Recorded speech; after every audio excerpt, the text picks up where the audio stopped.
हम एंटी मोदी नहीं है, लेकिन हम एंटी धर्मशास्त्र भी नहीं होना चाहते। एक तरफ आप कहते हो कि राष्ट्र मंदिर बन रहा है और एक तरफ आप कहते हो कि केवल रामानंद संप्रदाय का मंदिर है। चंपत राय जी, अगर आप में थोड़ी भी नैतिकता बची हुई है तो त्यागपत्र दीजिए और रामानंद संप्रदाय के साधुओं को ट्रस्ट सौंपिए। रामानंद संप्रदाय के जो साधु महात्मा हैं, रामानंद संप्रदाय के जो आचार्य हैं, उनको ट्रस्ट को जिम्मेदारी सौंपी जाए और वो लोग प्रतिष्ठा करें। हम एंटी मोदी नहीं है, लेकिन हम एंटी धर्मशास्त्र भी नहीं होना चाहते। धर्मशास्त्र के अकॉर्डिंग ही हम स्वयं चलना चाहेंगे और अपनी जनता को भी चलाना चाहेंगे कि रामानंद जो संप्रदाय है उसका अगर ये मंदिर है तो चंपत राय वहाँ पर क्यों है, वहाँ पर और दूसरे लोग क्यों हैं? फिर ये लोग हटें और हट करके रामानंद संप्रदाय को सौंपें, प्रतिष्ठा के पहले सौंप दें। रामानंद संप्रदाय के लोग ही वहाँ प्रतिष्ठा करेंगे, हमें मंजूर है। हम एंटी मोदी नहीं है, लेकिन हम एंटी धर्मशास्त्र भी नहीं होना चाहते। चारों शंकराचार्य वहाँ पर नहीं जा रहे हैं। कारण क्या है, क्यों नहीं जा रहे हैं? किसी राग द्वेष के कारण नहीं, बल्कि शंकराचार्यों का ये दायित्व है कि वो शास्त्र विधि का पालन करें और करवाएं।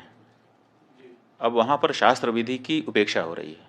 सबसे पहली उपेक्षा क्या है कि मंदिर अभी पूरा बना नहीं और प्रतिष्ठा की जा रही है।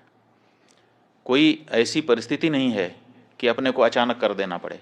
देखो, किसी समय 22 दिसंबर की रात को वहाँ पर मूर्तियाँ रख दी गई थी। वो एक परिस्थिति थी कि रात को 12 बजे जा करके घुस करके रख दिया रामचंद्र दास परमहंस आदि लोगों ने, उस समय के जो वहाँ के कलेक्टर थे नैयर साहब के सहयोग से। और उसके बाद 1992 में ढांचा ढाया गया। उस समय कोई मुहूर्त थोड़े देखा जा रहा था। उस समय जैसी परिस्थिति थी उसी में आनन फानन में तंबू तान करके भगवान की मूर्ति गायब हो गई थी। उसको फिर उनके राजा साहब के घर से उनके दादी जी की मूर्ति मांग करके उसको ला करके रख दिया गया। उसकी पूजा होती रही। किसी ने प्रश्न उठाया? किसी शंकराचार्य ने नहीं प्रश्न उठाया कि भाई ये क्यों किया जा रहा है, मुहूर्त नहीं है। क्योंकि उस समय परिस्थिति थी। लेकिन आज ऐसी कोई परिस्थिति नहीं है कि हमको जरूरी हो गया कि आज 22 तारीख को ही कर दें।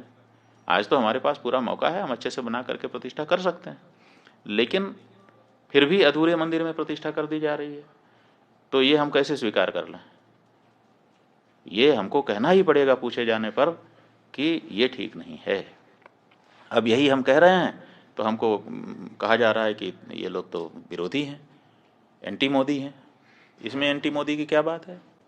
हम एंटी मोदी नहीं है, लेकिन हम एंटी धर्मशास्त्र भी नहीं होना चाहते।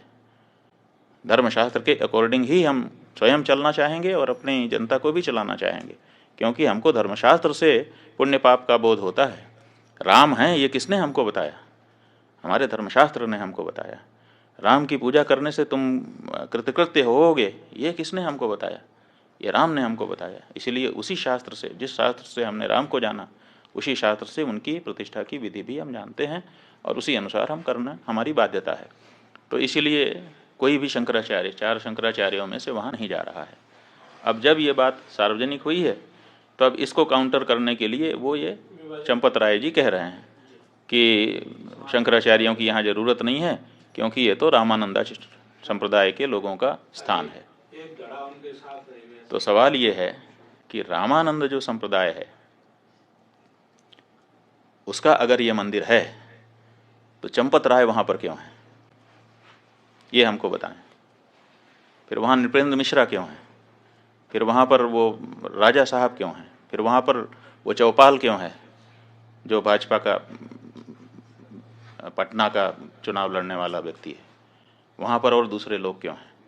फिर ये लोग हटें और हट करके रामानंद संप्रदाय को सौंपें, प्रतिष्ठा के पहले सौंप दें। रामानंद संप्रदाय के लोग ही वहाँ प्रतिष्ठा करेंगे, हमें मंजूर है। ट्रस्ट में सारे लोग त्यागपत्र दें।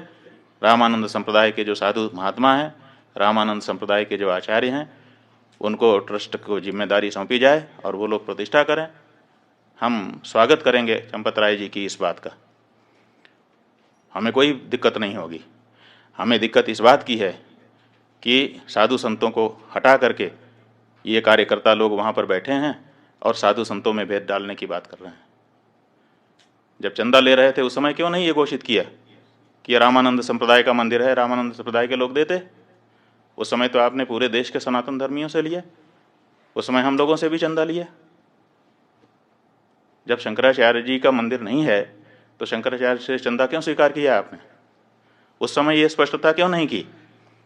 आपने पूरे देश से, हर हिंदुस्तानी से, हर राम भक्त से, वो किसी भी संप्रदाय का हो, उससे चंदा लिया और उस चंदे के ऊपर आप ट्रस्टी बन करके बैठे, और बैठने के बाद आप कह रहे हैं कि ये रामानंद संप्रदाय का मंदिर है। ये अनैतिक है। और अगर आप ये कह रहे हैं हमको बड़ी प्रसन्नता है, बिल्कुल सही, रामानंद संप्रदाय हमारा है। इसलिए चंपत राय जी, अगर आप में थोड़ी भी नैतिकता बची हुई है तो त्यागपत्र दीजिए और रामानंद संप्रदाय के साधुओं को ट्रस्ट सौंपिए। हम बहुत खुश होंगे, आपका भी धन्यवाद करेंगे, और रामानंद संप्रदाय के लोग तो उनका तो है ही है, कोई बात ही नहीं है। ये जो मंदिर है, एक तरफ आप कहते हो कि राष्ट्र मंदिर बन रहा है, आप ही के शब्द हैं, वक्तव्य वीडियो कहीं चैनल पर खोजना पड़ेगा कि ये राष्ट्र का मंदिर बन रहा है, और एक तरफ आप कहते हो कि केवल रामानंद संप्रदाय का मंदिर है। कहाँ गई हृदय की विशालता? क्या राम जी के इस मंदिर में, जिसके लिए 500 सालों तक सबने संघर्ष किया है, जिसके लिए शंकराचार्य जी ने पैरोकारी की है, आप तो आए नहीं कोर्ट में लड़ने के लिए, और अब आप वहाँ पर बैठ करके इस तरह से भेदभाव, सनातन धर्म के अंदर, हिंदू धर्म के अंदर भेदभाव डालने की कोशिश कर रहे हैं। नहीं, ये गलत है। ये मंदिर समस्त सनातन धर्मियों का है, ये मंदिर समस्त हिंदुओं का है, और अगर नहीं है, आपकी बात हम मानने के लिए तैयार हैं कि चलो रामानंद संप्रदाय का है, तो तुरंत ये ट्रस्ट के जितने लोग हैं त्यागपत्र दें आपके सहित, और रामानंद संप्रदाय के जो आचार्य हों और उनके जो साधु संत हों, विशेष करके निर्मोही अखाड़ा ही वहाँ पर पहले पूजा करता रहा है, तो उसको पूजा का अधिकार दीजिए। आप अलग से पुजारी क्यों भर्ती कर रहे हैं? फिर निर्मोही अखाड़ा सैकड़ों वर्षों से वहाँ पूजा करता रहा, आपने उसको हटा दिया है, और हटा करके आप नए पुजारी ट्रेनिंग करवा करके उनकी भर्ती कर रहे हैं, और कहते हैं कि ब्राह्मण नहीं होगा तो क्षत्रिय नहीं होगा तो शूद्र नहीं होगा। आप निर्मोही अखाड़े को पूजा सौंपिए, व्यवस्था रामानंद संप्रदाय को सौंपिए, हमको स्वीकार है। चारों शंकराचार्यों को हम समझते हैं, हमारा अनुमान है कि उनको प्रसन्नता होगी, लेकिन कृपा करके इतने बड़े काम में इतनी छोटी बात मत कहिए। चंपत राय जी बड़ी जगह पे बैठे हैं, बहुत छोटा मत बनिए। नारायण।